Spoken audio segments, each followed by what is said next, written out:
How does self show up? What's that relationship for you? There's maybe a bit of a paradox in that because I feel like part of it is through the.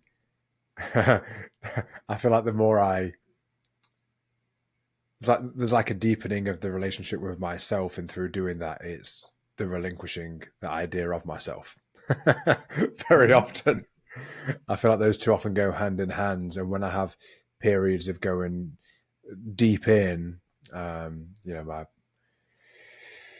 my partner Colette, she was in the States for like 5 weeks, and in that time, I really did some deep reflective work because I felt like that time on my own really allowed for it.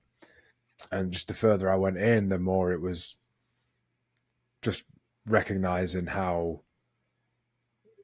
much of me is just an idea of me. Just so much of me is just an idea. And the more I could let go of that, the more it actually opened up to the infinite possibility of who I could be when I let go of the idea of who I think I am. And there's a huge liberation in that to realize there's I think I'm this, and because I think I'm this, then every day when I wake up, there's a certain number of things that I could do based upon the idea of who I think I am.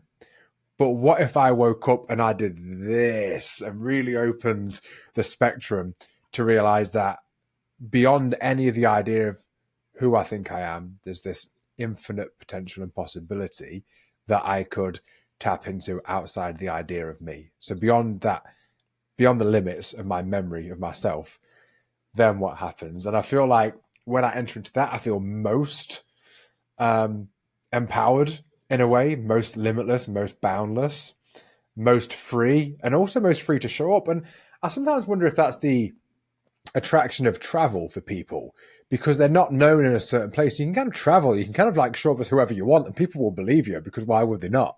So it's almost like there's a more of a freeing thing. Like sometimes when you're around your family, they remember you from when you were at whatever age, and they kind of treat you that way. And sometimes people, I think, then fall into the pattern of, oh, I've got to be the person my family think I am, as an example.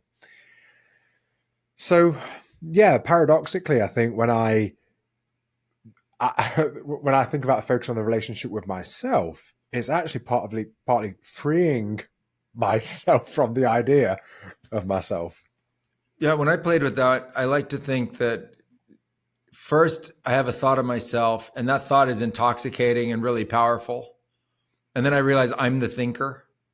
I go, wait a second, I'm the thinker. I'm actually the one thinking of myself as a self-reflective and self-fulfilling prophecy. Like I can think of myself. I can be self-reflective.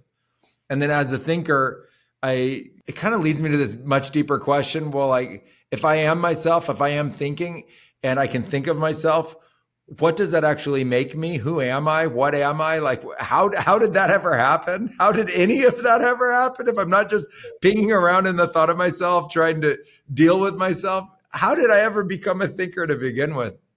And I think it has to matter. Like if you don't matter, I don't think anything matters.